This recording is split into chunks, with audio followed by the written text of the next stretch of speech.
Nick Stoy with Stoy Wood Design. I want to thank you for tuning in to another YouTube video here on my channel. First and foremost, I want to apologize. I launched my first video almost 6 months ago now for that mudroom built-in I did for a client, and I did not follow it up with more content. I think I'm up to almost 17,000 views and almost 200 subscribers on one video alone, and I have been so busy building the business that I just have not had time to edit the content and get it up on the page. So I kind of wanted to take a moment to insert this video and let you know that it is my commitment here in 2020 to post more content, to be more involved on YouTube, provide more information on my projects and how I'm doing them, and just let you guys follow along and see how I'm growing the business and see how I'm expanding and answer any questions you have. But I'm also here to learn as well. You know, I wanted to shoot this video because I use YouTube as a platform to learn 100%. Everything I've learned from woodworking in terms of interior projects, I have learned it all from YouTube. So I kind of think that I owe it to you guys to answer your questions, show you how I built a business, and hopefully just be a source for you to get the information you need. So with that said, in this video, I thought I'd give you a shop tour. You know, I've spent the last 6 months, I've been taking on projects like crazy, growing the business, and I have been reinvesting in everything.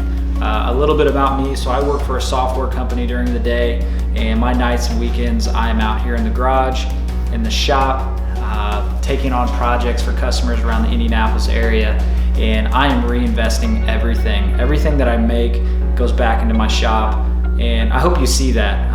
Just with this backdrop right here versus my first video, if you haven't seen it, take a look. I have grown so much. I'm so proud of it. You know, I've been doing woodworking here for not even 2 years, and I absolutely love it. So in this video, we'll do a quick tour, kind of talk about what I've upgraded to here in the new year over the last 6 months. And then from that, if you guys have any questions at all, let me know. I'll try to put a list of all the tools and products that I use. And if you have any questions, I'm here. So just let me know. Thanks for tuning in, and let's get started. All right, let's start off the shop tour. So I figured we'd start with the first upgrade I made to the shop, and that was this miter saw station. Before this, I want to say when I made that first video with the mudroom built-in, I was actually using a Ryobi 12-inch sliding miter saw with a Ryobi miter saw stand. It did really well, helped me out when I was trying to get my feet wet with woodworking. But I have since upgraded to the Bosch 12-inch sliding miter saw, and it has performed really well. I've added a Diablo blade, which has been great. And I would say the best part about this miter saw station is this Craig precision measuring fence. With the type of projects I do, you know, making tables, making built-ins, cabinets, you know, built-ins and cabinets with the face frames, you're making a lot of repeatable cuts on 1x2s, 1x3s for cabinet doors. So having this system where I can set a measurement, lock it down, and make repeatable cuts has been great. So with that said, for my cabinets, so right here in this cabinet, I actually have my Makita Cordless track saw. Absolutely love this saw. I was, you know, in the first video, you saw me ripping plywood on my small table saw. And then in the interim, when I got crazy busy and I wasn't posting a lot of videos, I was actually using the 4-foot by 8-foot expandable centipede stand, sawhorse stand. I'll leave a link in the description below. And grab a piece of foam, and I was breaking down all my sheet goods with this Makita track saw. And it did a great job, hooked it up to a shop vac. Dust went down tremendously in the shop, so it was awesome. I can't say enough about that saw and Makita in general. That is a brand that I have switched to this year and plan on adding a lot more tools. I love the performance, and I do feel like it's a little bit of an upgrade than Bosch, so I'm just gonna say that. So with that said, with this miter saw station, added in the shop vac here with the hose running up underneath this top into the saw. That's my biggest gripe about the Bosch 12-inch miter saw, is the dust collection is not that great. And that's really why I might be looking into that Festool Capex saw this year if I can. Next, I added in a L socket auto switch, so it hooks up to the shop vac and the miter saw. So when I start it up,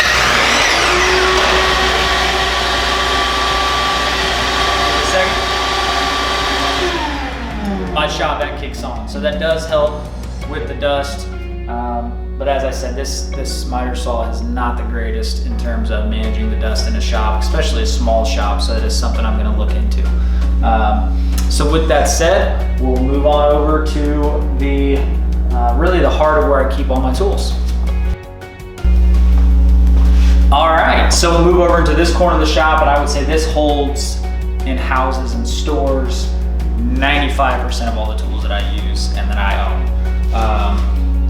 When I first started, I built a workbench with plywood and 2x4s, and it did great. But as I acquired more tools, as I started purchasing more screws and pin nails and brad nails, I needed a place to put them. And so that is really why I have upgraded this area of the shop.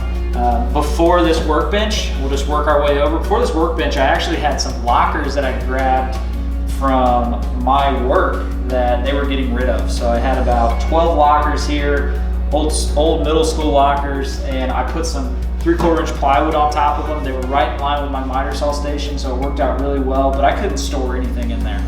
So I decided to make the upgrade to this tabletop, this workbench here. And I have seen where people have converted the bottom and actually made some cabinets with some doors or some drawers and storage. So that's something I'm going to be looking into. Just have to get around to it. So with that said, I decided to make this drill charging station right here, and I also added in some storage for my screws. So I've got all my drywall screws here, as well as all my pocketable screws, and then all the overflow up here with my brad nails.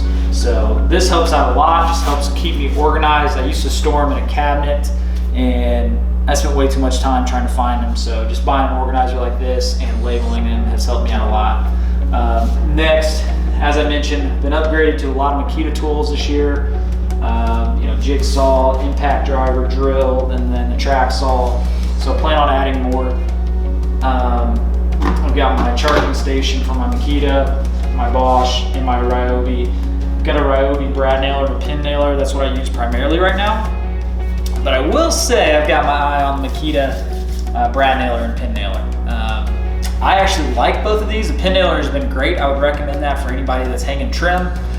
Doesn't leave the hole like a brad nailer does. You don't have to fill it with wood filler. You can paint over it, it'll stay. So I would recommend looking into that.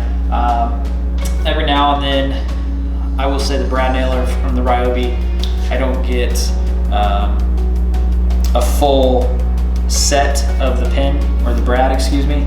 So I may look into the Makita this year as well. With that said, I've got a really old Performax drill press that my dad gave to me. It was brand new, it was in a box, it was like 8 years old. Works pretty well, but I am thinking about upgrading to the Nova Viking benchtop drill press here this year. And the main reason is I drill a lot of holes for hinges and cabinet doors. I was looking at a dedicated press for a drill, a hinge boring machine. And I thought, I've seen people make jigs for a drill press, and then you can use a drill press for something else. So that's something I'm looking into as well. With that said, I had a buddy make my Stowaway Wood Design logo on his CNC, turned out great. And then we're moving over here to my Craftsman Toolbox. I love this thing. I've got my storage up here, I've got my speaker, I've got my Makita track saw over here, my tracks over there, and I've got all my tools in here. Mostly woodworking. I don't do really any metalworking. I have a couple tools, but outside of that, really just woodworking. It's all organized in there, and I've got it set up. And so we'll move on to the next area. So moving on to this part of the shop, I don't know what to call it. So I will say this has got a little bit of everything, and I apologize. I've been breaking down some cabinets that I'm going to be putting together. I put a cut list together, so I got that done this evening before I started this video. But I've got an idea of what I want to do with this part of the shop, and I would love to get your thoughts on how I can do that. And the main reason is because I purchased a new tool. So we'll talk about that in a second. And I've got this crazy idea that I can incorporate it with my Craig Foreman that we'll talk about here in a second. But we'll table that. So first things first, I've got my Rikon 10-inch bandsaw. I've had this for about 4 or 5 months. I like it. I don't use a bandsaw that often. It's not like I'm milling lumber. Most of the time when I use this, I'm trying to cut some kind of pattern on wood that I would rather use a bandsaw than my jigsaw. I feel like I'm more precise. Also with the hookup to a shop vac, not as much dust. So I like it. Next thing is my DeWalt 13-inch planer. Love this thing. Do I wish I had a bigger one? Yes, but in the interim, it's great. I've had to replace the blades once. I bought it used. They are great. It works well. I have put 2.5-inch walnut through their trucks, and I would say kind of got that built-in blower, so it shoots out all the chips. Definitely upgrade. Make sure you've got something to shoot all those chips into, because it's going to shoot it out like crazy. That would be my recommendation. Not just like a shop vac or something. You need a dust collector. With that said, both of these, I bought Tool Shop metal stand workbenches for both of these. This isn't too heavy, but I thought, hey, if I can make it mobile and move it around the shop when I need to, that's great. Because I've got a small shop here. It's a 2.5 car garage. This planer was like 100 pounds. I tweaked my back a couple times picking this thing up off the floor, so I was done with that. I don't want to do that again. So this worked out really well. Next, back here, I got a clamp rack I made just out of some plywood. Got some Irwin clamps. I've got some, just a lot of Irwin clamps and then some cheap clamps. So got a couple Craig clamps over here, right angle clamp, things of that nature. So with that said, I know you can't see it here. I've got an air compressor on the other side. I've got a black metal cart. Give me 1 second here. I'm gonna see if I can. Stoy wood design hat, by the way. Hope you like it. All right, so. Moving over, there we go. I bought this McGraw air compressor from Harbor Freight. Had no issues with it whatsoever. I really just use this to blow out all the sawdust and air up some truck tires. So outside of that, might be using it for the new tool I'm purchasing. We'll talk about here in a second.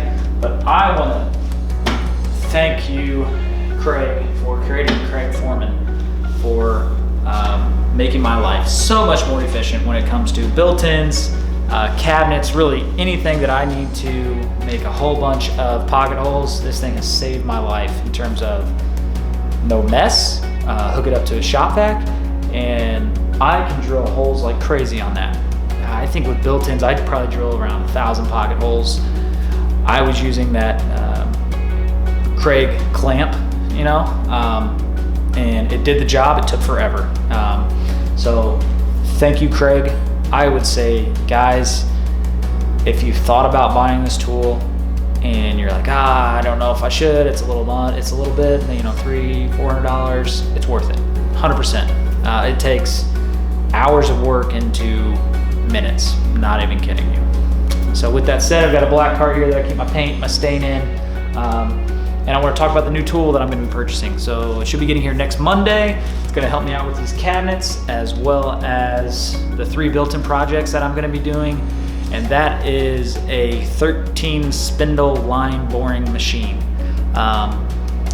What is that? So that replaces this. I use this Craig adjustable shelf pin jig like crazy.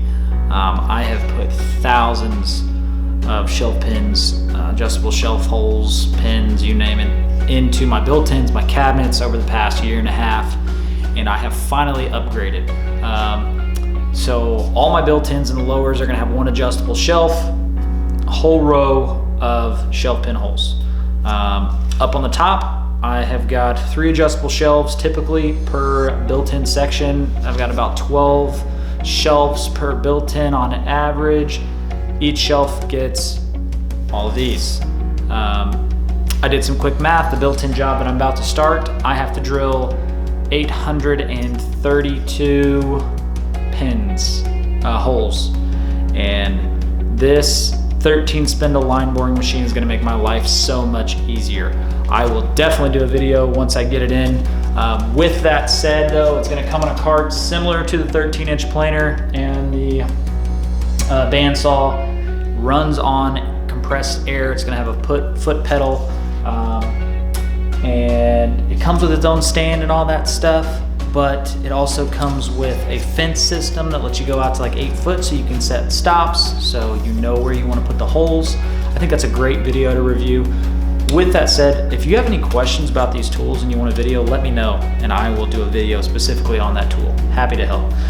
So with that said, my great idea, haven't figured it out yet, so if you can help me out, I'd appreciate it, is make some kind of bench that can hold my Craig Foreman and this new line boring machine. Because in essence, you're gonna have to have a flat top. I can recess both of them, utilize the same space, make my life easier for the Craig Foreman when I have to make larger cabinets. That would be nice to have it recessed in something. Same thing with this line boring machine for the adjustable pins. So let me know what you think. We'll go ahead and move on, and I look forward to get your comments on that for sure. Alrighty, moving on to this side of the shop here. As you can see, this is really dedicated to wood storage. Lucky for you, I just picked up 30 sheets of plywood for my built-in job and cabinet job. I think about 5 sheets went into those cabinets over there that you saw that were broken down earlier. But moving along here, I've got a fridge here. Everyone needs a fridge in a shop. Next to that, I've got a metal rack. I'm not gonna show you. Most of that stuff is, I've got moving blankets, some drop cloths, a Ryobi table saw, a little portable one that I can take to the job site. Ryobi sliding miter saw 7 1/4 inch with a Ryobi miter saw stand. Really all this right here over here on this side of the shop is dedicated to when I go do an install for my projects. So I just keep it all stored there out of the way. I don't really use that in the shop at all. Moving on, built this wood storage rack here to hold all my lumber, all my boards. I've got poplar, I've got some yellow heart, purple heart, a lot of poplar, some select pine that I use for my built-ins and my cabinets. I've got some 1x3 maple that I use for my drawers, and then I've got some trim up top. So it really holds all of my boards that I need. And then as I said here, I've got my offcuts with some sawhorses here, and then my plywood storage. Went ahead and added in this bracket with strap just to make sure none of this plywood falls over onto the best part about the shop tour, which is what I'm going to show you right now. All right, and last but not least, the heart of my shop and the newest tool that I have purchased this year, and this is the SawStop 3 horsepower professional table saw. I purchased this with my own money, so if you have any questions, let me know. I will give you my honest feedback. Any tool in this shop I have purchased with my own money, so let me know and I'm happy to share.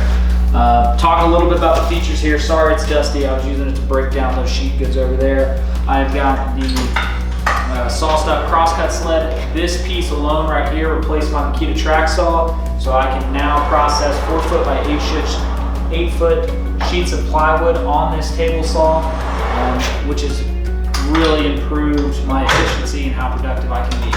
I've got the SawStop folding out feed table, the industrial molded base as well. Big reason for that base is I need to move this saw because I paint right here when I am done, and I'm not going to get paint on this saw. So this slides all the way over to the other side of the garage, throw some drop cloths on it. It's not going to see a lick of paint, I promise you that. So next I've got the overarm dust collection, and then the inline router table with a Porter cable router. Big reason for this is I can now produce my own cabinet doors instead of outsourcing them, so that's going to increase my margins and make me more profitable as well. All this flows into a 3 horsepower Harbor Freight dust collector. Great dust collector, very cheap, and I would say no complaints about it whatsoever. But with that said, I think we've covered everything in the shop for 2020. Let me know if you have any questions at all about the products, the tools, or anything that I use. I'm happy to help you out any way possible. And thanks for tuning in. And as I said, I'll be shooting more videos your way here soon, so stay tuned.